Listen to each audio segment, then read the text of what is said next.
Sabiti ewedde Uganda yayungula amagye gaayo negolekera Democratic Republic of Congo okufeffetta abayeekera ba Allied Democratic Forces abagambibwa okwekukuma eyo okubamala amampaati agatambuza ekkovu n'ekitanga erinaasengejja.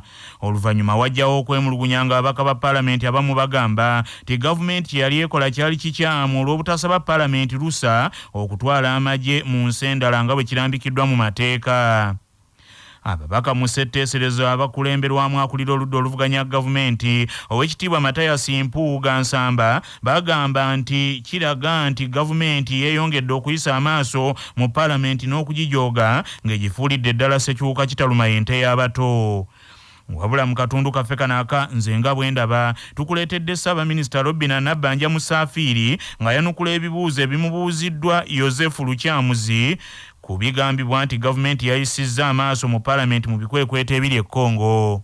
Gwe nga akulira government business twagenze mu ggwanga ly'e Congo okufeffeta aba ADF naye Paalamenti newabulikayo amaloboozi nti gavumenti teyasabye Paalamenti lusa nga egenda mu Democratic Republic of Congo. Ensonga eno mugenda gikwata mutya kuba abantu bakirabanga ebya security. President ajja kujja ne statement mubeere patient. Agenda kwogera eri ggwanga oba eri Paalamenti? Ajja kuwa statement kubitambula kubanga ye commander in chief kale. Naye anti Right Honourable Prime Minister anti kakati China ky'obuuza? Ye nnyabo. Kiki? Kubanga kakati President yakolera mu bbanga lye kubanga ssemateeka waali. Era ssemateeka waali naye kyenkanankana n'abantu abafaana mmwe bannaye. Era byebibuuza abantu bye beebuuza singa mu briefing Parliament alia Parliament ejja kubeera briefed. Era okimanyi speaker yatadde lwakubi. I'm wondering why you want me to give you stories now. What agenda do you have? Do you have any hidden agenda? Why don't you live in Uganda? The report will come on Tuesday. Right Honourable Prime Minister waliwo ensonga gye mwadde mugamba nti nno ababaka singa mu briefing bayinza okubeera nti balabula ku balabe. Oyagala kuntomeza. Nedda si kutomeza Right Honourable Prime Minister. Kati waliwo ensonga y'ababaka. Ababaka tubawa ekitiibwa naawe okimanyi. Ne mwagambye twateesa ne speaker, please. Oyagala nzijula ebitannajja. Naye nanti eno ensonga yo eri era temujja gyogerako kwolwo. Eriwa. Mwagamba nti ababaka singa mu briefing Parliament nga operation tennatandika. Amawulire gasobola okufuluma. Tugambe nti ababaka temubeesiga. Kakati ekyo gw'okyogedde. Oyagala njogere ki? Kyayogerwa ne mugamba nti singa mu briefing. Ani yakyogera nze wawulira nze nkyogera? Ludda lwa gavumenti. Ani yakyogera nze liida wa gavumenti? Kati ekinteeka mu kamwa. Anti era gw'owuninga oludda lwa gavumenti lwonna. Olabika olweddeero wakubye ng'onoonya bifu naye tojja binfunako. Nedda si bifu Right Honourable Prime Minister. Ewange tojja bijjayo listed. Eggye lya UPDF lyongedde amaanyi mu kuyigga agambibwa okubeera omuduumizi w'abayeekera ba ADF oluvannyuma lw'ebikwekweto ebyakoleddwa ku nfo z'abayeekera ezisinga obungi ekyaleetedde n'abamu ku bayeekera bagambibwa nti bali 91 nti okwewaayo mikono gy'amagye ga gavumenti ya Democratic Republic of Congo. Ensonda mu ggye lya UPDF zitegeeza laadiyo Kyabasa ti Emmundu ekyatokota buteddiza mu bibira by'e Congo nti okuzuula abayeekera balala ne mukama waabwe abakyawagamiddeeyo. Amyuka Ssekamwa ow'amagye ga UPDF Lieutenant Colonel Ronald Kakulungu mu kwogerako ne Kyabasa enkya ya leero agambye nti amagye gaakubaako ne kye googera era bagenda kufulumya alipoota ekwata ku bulumbaganyi buno bukyanga UPDF erumba Congo. Ate yo omubaka wa president mu bitundu eby'ensalo za Uganda ne Congo Captain Peter Mugisha agambye nti yadde ng'Emmundu Eseka naye tebannafunayo bayeekera badduka kukomawo Uganda era nti emirimu gitambula kinnawadda ku nsalo ez'ensi zombiriri. Uganda ffe side ya Uganda ffe tulina mutawana gwonna abaserikale bakyakola emirimu gyabwe eyo kubanga ffe eno tuli mu mirimu gyaffe naffe tuli mutawana nti guliraawo ebyo omugezi w'amajjajja yagenda okubyogerako niwenkulira ebyo ebyokwerinda nde nawe nkoma. Enteekateeka ez'okutoleka mu busolesole Namasole Naggawa Margaret Siwoza ziwedde enkya ya leero ng'emikolo emikulu egy'ennono egikolebwa ku Namasole azaamye giwedde nga gibadde mu lubiri lwa Namasole ebbumbu Kiteezi. Omusasi waffe Ssendegeya Muhammed Byayi, katuwe ebikirawo. Emikolo egy'ennono egisembayo gibadde mu lubiri lwa Namasole ku kyalo Bumbu Kiteezi era nga gibaddeko abantu bali batuddala ab'enkizo olw'okwewalako okusaasaana kw'ekirwadde kino ekya COVID-19. Ku mukolo guno omusika alagiddwa eri ab'ekika wabula ng'emikolo emitongole egy'okulaga omusika gijja kujja gye bujjako. Bwe tujjidde ku mpewo ng'omubiri gw'omugenzi Margaret Siwoza Nagawa gutwaliddwa e Namirembe okusabirwa. Ssabaganzi Emmanuel Sekitoleko asinzidde Bumbu ku mukolo guno ogubaddeko emikolo egy'ennono ne yeebaza nnyo Obwakabaka naddala Ssaabasajja Kabaka olw'okufaayo ku bulamu bw'omugenzi n'agamba nti wadde Omukama Katonda amujjirudde naye Obwakabaka bukoze kinene ku kulabirira omugenzi ono. Abakula badde n'emikwano era njagala kubasaba mikwano gyange mukole emikwano kubanga oyinza okunoonya kujanjaba n'akuula naye yanjabibwa mikwano gye gy'ekkanisa mwasabira bitongole mwabadde aweerereza ebirala mengo endanga buli mwaleeta buyambi naye nga sente nnyingi twebaza sente ezituyambye munnaffe n'asobola okudda wano. Omugenzi Margaret Nagawa Siwoza yaseerera Ssabbiiti ewedde. Nze Sendegeya Muhammed Byayi ku CBS esinga zonna wano e Bumbu Kiteezi. Ate y'omusasi waffe Ddungu Davis Joel atuuse ku Lutikko e Namirembe ewagenda okubeera okusaba olw'okujjukira emirimu gya Namasole Margaret Siwoza. Wano ku Lutikko ya St. Paulo e Namirembe embeera ekyalinzikakkamu nnyo era nga saviisi ey'okusabira omugenzi Namasole yakutandika essaawa 4. Tutegezeddwako nti Ssaabalabirizi w'ekkanisa ya Uganda Demonstration Dr. Samuel Steven Kazimba Mugalumbowa yagenda okugikulemberamu era n'abakungu okuva mu kkanisa ya Uganda ab'enjawulo so nga ate abakungu okuva mu Bwakabaka bwa Buganda bagenda kukulemberwamu Katikkiro wa Buganda Charles Peter Mayiga mu kusaba kuno. Bwe tutuukidde wano ng'abantu ab'enjawulo bakyali mu kutuuka mu kifo kino nga ne kwaya zigenda okulemberamu okuyimba nazo zimaze okutuuka. Omukubiriza w'olukiiko lwa Buganda Patrick Luwaga Mugumbule era nga y'omu ku bakulembeddemu enteekateeka oba kakiiko akalondebwa Obwakabaka bwa Buganda okuteekateeka emikolo gino gyonna atugambye nti ku ssaawa nga 7 okusaba kuno kugenda kwakomekerezeddwa. Essaawa 4 okusinza kutandika e Namirembe ate kumalirizibwa essaawa 7 oba okukomekerezebwa essaawa 7 tulyoke tusobole okwolekera ekyali wajjala nga bwe mbagambye okutereka omubiri gwa Namasole kujja kutandika essaawa 9. N'olwekyo abateekateeka okuba nti mujja Namirembe mwandibadde mweteekateekera nga mujja butereevu olw'okubanga tulina ne check points za security mwandisanidde okuba nti mujja obudde nga bukyalaba musobole okufuna okutuula obulungi Ssaabasajja Kabaka awangaale. Ku CBS FM Ddungu Davis e Namirembe. Wetwogerera kaakano nga omubiri gwa Namasole Margaret Siwoza gutuusiddwa ku Lutikko e Namirembe ewagenda okubeera okusaba. Nga tujjukira obulamu bwa Namasole Margaret Siwoza katubatuuseeko ebimu ku bikwata ku bwa Namasole. Namasole wa Buganda eyazaamye Margaret Siwoza abadde kyakulabirako kinene eri abantu olw'okufaayo ennyo ku bulamu bwabwe ng'abakubiriza okwekebeza okwejjanjaba n'okwegemesa endwadde naddala mu nsiisira z'ebyobulamu ezize zikolebwa Obwakabaka.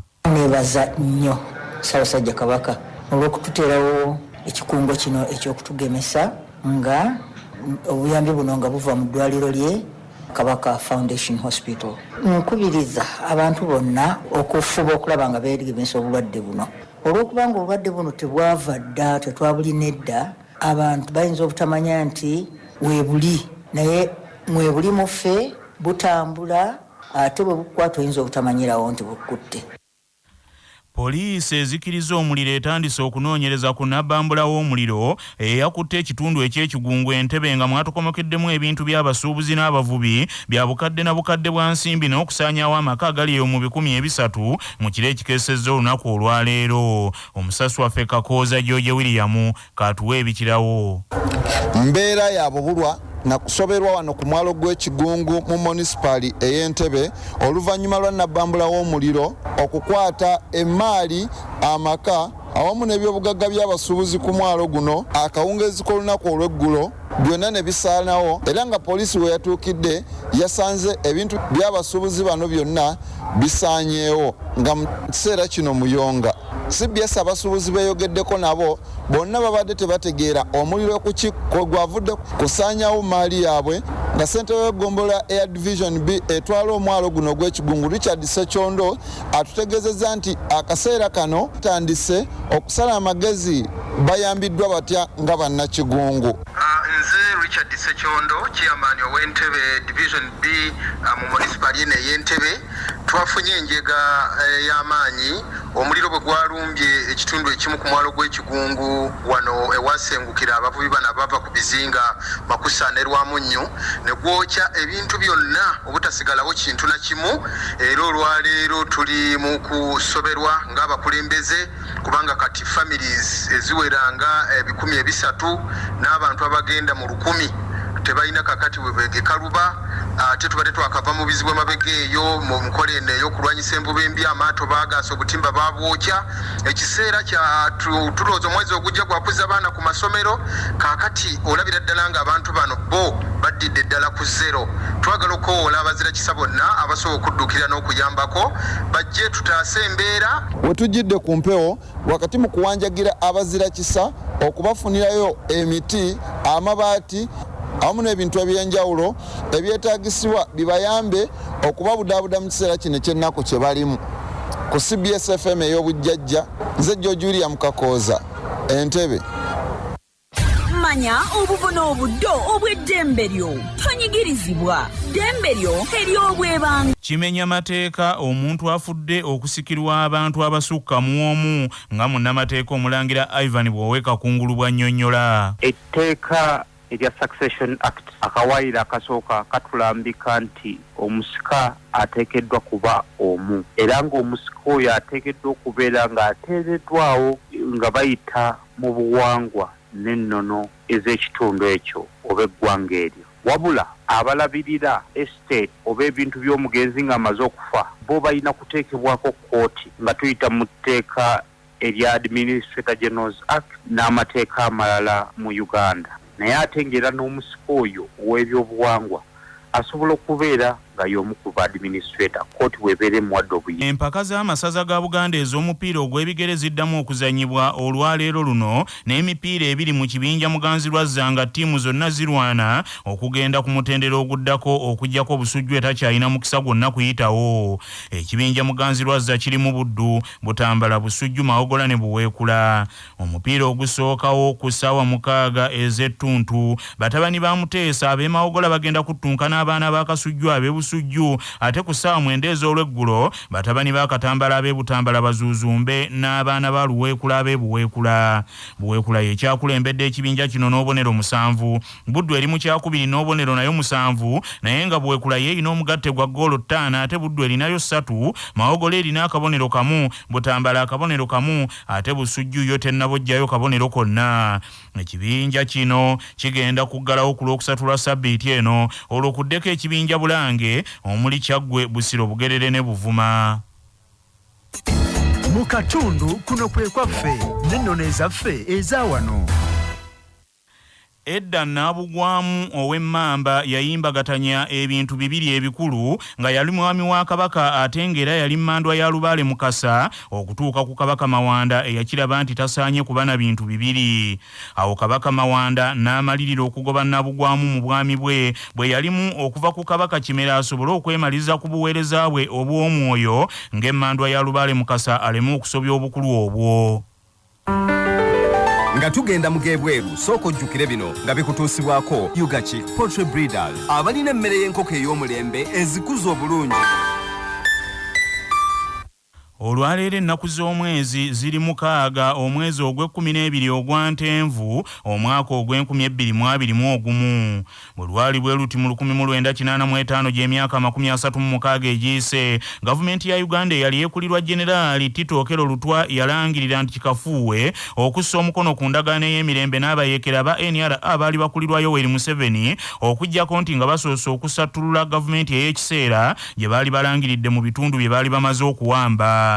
Gavumenti ya Tito Okello Lutwa yategeeza nti n'okussa omukono ku ndagaano kwali kukandaaliridde nti olw'abayeekera ba NRA okwefuulafuula nti nga buli kadde baba ne bye basaba ebipya omuli n'okukayanira ekifo ekya minisita ow'ebyokwerinda saako nti mukama waabwe okukulira gavumenti ey'awamu. kyokka yali akulira abayeekera ba NRM Nansi ko mwami Yoweri Museveni ebyokwefuulafula yabiwakanya n'agamba nti byonna bye baali basaba tebyali bipya nga baabyogererawo ng'enteeseganya zitandika e Nairobi. Amawulire okuva ebweru w'eggwanga. Bannabyabufuzi ku ludda oluvuganya gavumenti bawakanyizza ebyavudde mu kulonda ebyalaze nti kayungirizi w'ettaka Pulezidenti Adama Barrow awangudde ekisanja ekyokubiri mu nsi eya Gambia bagambye nti ebyo babirimbe basuze nti abalungi bagenda n'omwami. Pulezidenti Adama Barrow eyakolako obwasikaali ng'ali ku kyeya e Bungereza akakiiko ak'ebyokulonda mu Gambia kamulangiridde ku buwanguzi n'obululu ebitundu 53 ku buli 100 n'addirirwa Usaino Dabo n'obululu ebitundu 28 ku 100. Kyokka bannabyabufuzi ku ludda oluvuganya gavumenti bagamba nti ebyalangiriddwa bya kifere nga tebyawukana n'ebyo ebyalangirirwanga mu biseera ebya Pulezidenti James Junkungu Nasiruddin Abdulaziz Yahya Jammeh kale ng'ebintu kaakano byasengavuddemu ngazzeemu ng'ow'embaliga akwana ow'envunza. Ku bantu 6 abavuganyizza ku bwa Pulezidenti 3 ebyavudde mu kulonda babigaanyi era bano okuli Usaino Dabo, Esa Faru ne Mama Kande bafulumizzaawo ekiwandiiko ekitongole nga bategeeza bannansi obutakkiriza birangiriddwa kakiiko ka byakulonda bo bye bayise ebyekifere. Agavudde mu kunoonyereza wano ku Kyabasa gakutuusibwako Ndejje University abasomesa omuyizi n'avuganya bulungi ku katale k'emirimu. Ndejje University, come experience a holistic approach to learning. Mu mawulire ag'ebya saayansi abakugu bakizudde nti enkola ey'okuwaŋŋana amabanga social distancing okusobola okwewala obulwadde abantu temuddeeyo ne mwewaana n'okwerimba nti mwe mwagisooka kubanga enjuki ezo ze mulaba zizze zeeyambisa enkola eno emyaka mingi nnyo egiyise. Abayivu abasookera mu kwogeza enkoko empanga nti bwe zibanga zikookolima emu egamba nti omulogaloga abaana bange n'eri n'egyanukula nti kasita tolangira nze. Okunoonyereza okwaluno bakoledde ku University of Sassari e Italy ne batunuulira okwetegereza n'okulondoola enjuki mu mizinga gyazo egy'enjawulo. Aboogi b'obwongo bagamba nti enjuki mu mizinga bwe zilumbibwa ebiwuka eby'obulabe nga zitanula okuwaŋŋana amabanga naddala wakati w'enjuki enkulu n'enjuki ento nga n'ekigendererwa ekikulu kwe kutaasa enjuki ento zireme okusaabaana obulabe. Atabya abamanyi bonna abenyigidde mu kunoonyereza kuno Dr. Sini Alessandro agambye nti mu njuki n'ebiwuka ebirala bwe bagwa mu luso olumu enkola ya social distancing emaze emyaka bukadde na bukadde. Bannaffe amawulire ag'essaawa eno kanga malirize mu bufunze. Enteekateeka ez'okutereka mu busolesole Namasole Nagawa Margaret Siwoza ziwedde ng'enkya ya leero emikolo emikulu egy'ennono egikolebwa ku Namasole azaamye giwedde yebadde mu lubiri lwa Namasole ebbumbu Kiteezi era nga omubiri gwa Namasole Margaret Siwoza gumaze okutuusibwa ku lutikko e Namirembe ewagenda okuba okusaba okujjukira emirimu gy'akoze. Poliisi ezikiriza Omurilo etandise okunoonyereza ku nnabbambula w'Omurilo eyakutte ekitundu ky'ekigungu Entebbe nga mwatokomokeddemu ebintu by'abasuubuzi n'abavubi bya bukadde na bukadde bwa nsimbi ate n'okusaanyaawo amaka agasukka mu 3 mu kiro ekikeesezza olwaleero.